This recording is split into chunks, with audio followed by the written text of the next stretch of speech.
Hello, I'm Deanna. Welcome back to Ribbon Candy Hooking. I am a hot mess. I just got back from Tigger in Canada, the convention. So much fun. I'm going to catch up with you on all of that stuff soon.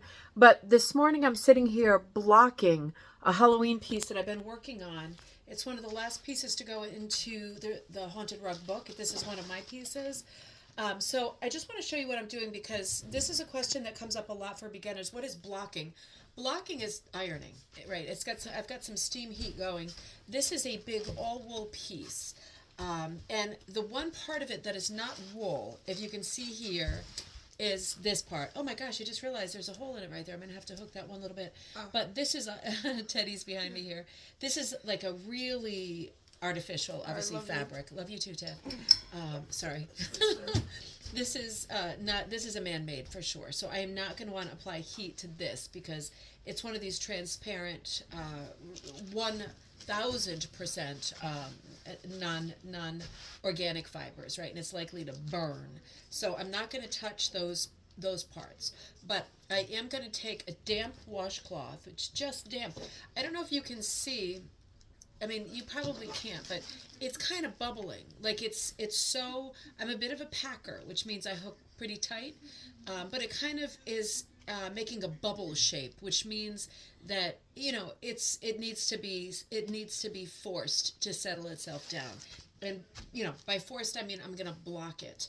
So I'm not going to do any unpacking or anything like that because I'm a packer by nature. I'm just going to block it.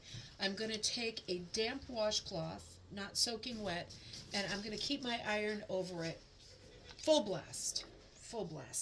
And it is remarkable how these corners that are really buckly and bumpy, right? Really bumpy, lumpy bumpies. It's a slightly larger piece, so it wants to buckle and bump and all of that stuff.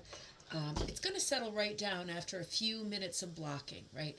I'll probably block this for 10 or 15 minutes. If the cat stops eating my lunch over there, I will get to block it for that long. And it will work.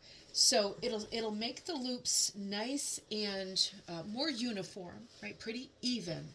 So follow through question, what if I don't want my loops even? What if what I love about my piece is the wild and crazy texture of it? Well, don't block it because wool has a long memory.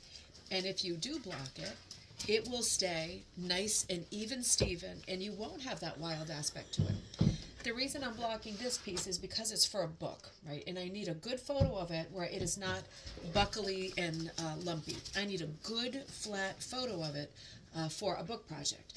Otherwise, I don't know that I would be blocking it. I don't mind when things are a little bit wild and crazy. I'm not looking for evenness. I'm just looking for the border. It's got a thin black border on it, this piece. I need it to lay flat. I'm being real careful over here with those hands. I'm not going to go directly on those hands because they are artificial, right? They are artificial material. I can't believe how many spots I missed in them. I'm going to have to find that material and hit it again before I photograph. Good thing I did this video. I don't know that I would have noticed that. So this is a choice. This is not a requirement. If you feel like you want your piece to be more even, more settled down, more technically perfect, then you want to think about blocking if you have got not a lot of artificial materials in there that might literally melt, right? Then you want to think about that.